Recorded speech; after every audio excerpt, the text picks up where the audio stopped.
प्यार वो बला है जिसे पाने के लिए हर कोई किसी भी हद तक गुजर जाता है। फिल्मी सितारे भी इस मामले में किसी से कम नहीं है। फिल्म इंडस्ट्री में कई ऐसी जोड़ियां हैं जिन्हें साथ में काम करने के दौरान प्यार हो गया और उन्होंने असल ज़िंदगी में शादी कर ली। उन्हीं जोड़ियों में से एक है धर्मेंद्र और हेमा मालिनी की जोड़ी। एक दौर था जब बड़े पर्दे पर धर्मेंद्र और हेमा मालिनी की जोड़ी को लोगों ने काफ़ी पसंद किया था। दोनों जब भी एक साथ किसी फिल्म में नजर आए तो फैंस ने उन पर खूब प्यार लुटाया। लेकिन क्या आप जानते हैं कि एक वक्त था जब दोनों ने एक दूसरे के प्यार में जमाने को दरकिनार करते हुए एक दूसरे से शादी कर ली। धर्मेंद्र शादीशुदा होते हुए भी हेमा पर दिल हार बैठे थे और हेमा भी धर्मेंद्र के प्यार में डूब गई थी। जब धर्मेंद्र ने हेमा मालिनी से शादी की थी तो वो पहले से ही प्रकाश कोट संग शादीशुदा थे। आज हम आपको बताएंगे कि कैसे हेमा मालिनी पहले से शादीशुदा अपने से 13 साल बड़े और 4 बच्चों के पिता धर्मेंद्र के प्यार में पड़ गई थी। दोनों को शादी करने के लिए खूब पापड़ बेलने पड़े थे। 1933 में हेमा मालिनी ने एक तमिल मूवी से अपने फिल्मी करियर की शुरुआत की थी।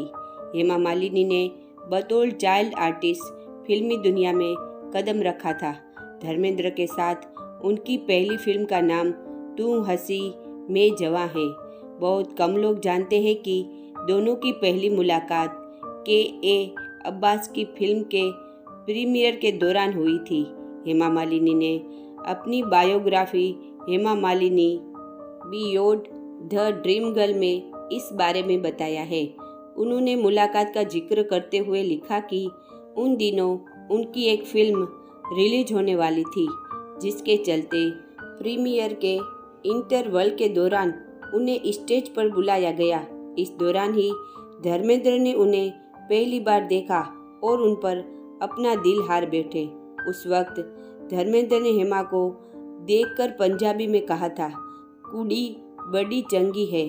हालांकि हेमा ने कुछ प्रतिक्रिया नहीं दी और बस यह सुनकर आगे बढ़ गई थी।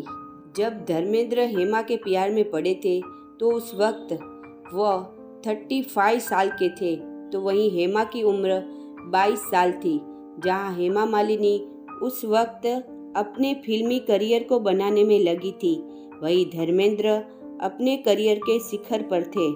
धर्मेंद्र एक ही नज़र में हेमा मालिनी को दिल दे बैठे थे। दोनों एक दूसरे के प्यार में पड़ गए।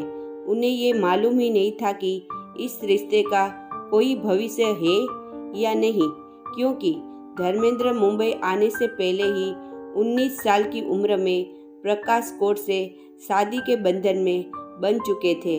उस दौरान धर्मेंद्र ने फिल्मी दुनिया में कदम नहीं रखा था। उनके 4 बच्चे भी थे, जिनमें 2 लड़कियां और 2 लड़के सनी देओल और बॉबी देओल थे। हेमा मालिनी को फिल्म प्रतिज्ञा की शूटिंग के दौरान धर्मेंद्र से प्यार हुआ था। शादीशुदा मर्द के प्यार में पड़ने की वजह से हेमा मालिनी के पिता ने खूब नाराजगी जाहिर की थी। उन्होंने हेमा मालिनी का रिश्ता कहीं और तय कर दिया था। बहुत ही कम लोग जानते हैं कि हेमा मालिनी के पिता ने जिनसे उनका रिश्ता तय किया था वो कोई और नहीं, उस दौर के फेमस बॉलीवुड अभिनेता जितेंद्र थे। परिवार वालों ने जितेंद्र से शादी करने के लिए हेमा मालिनी पर दबाव बनाया और ना चाहते हुए भी हेमा को शादी के लिए हाँ करनी पड़ी। कहा जाता है कि जब हेमा मालिनी की शादी की बात धर्मेंद्र को पता चली तो वे शादी तोड़वाने के लिए हेमा के घर तक पहुंच गए। उन्होंने फिर हेमा मालिनी से बात की और जितेंद्र से शादी ना करने के लिए उन्हें मना लिया। भले ही धर्मेंद्र और हेमा मालिनी की जोड़ी बड़े पर्दे पर आसानी से सफल हो गई हो, लेकिन असल जिंदगी में एक होने के लिए दोनों को काफ़ी मुश्किलों का सामना करना पड़ा था। कहा जाता है कि उस वक्त उनकी शादी में 2 दिक्कतें थी। एक तो हेमा मालिनी के पिता और दूसरा कि धर्मेंद्र का शादीशुदा होना। 1978 में हेमा मालिनी के पिता की मृत्यु हो गई थी, जिसके बाद हेमा मालिनी अकेली पड़ गई थी। धर्मेंद्र से हेमा का अकेलापन देखा नहीं गया।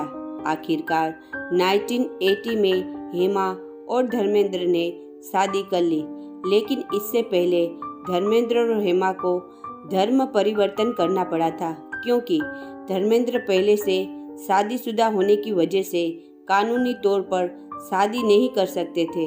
धर्म परिवर्तन कर धर्मेंद्र ने अपना नाम बदलकर दिलावर खान कर लिया था और हेमा मालिनी ने अपना नाम आयशा बी रखा था और उसके बाद उन्होंने इस्लामी तौर तरीके से शादी की थी। शादी के बाद हेमा मालिनी ने फिल्मों में काम करना नहीं छोड़ा। वहीं धर्मेंद्र ने भी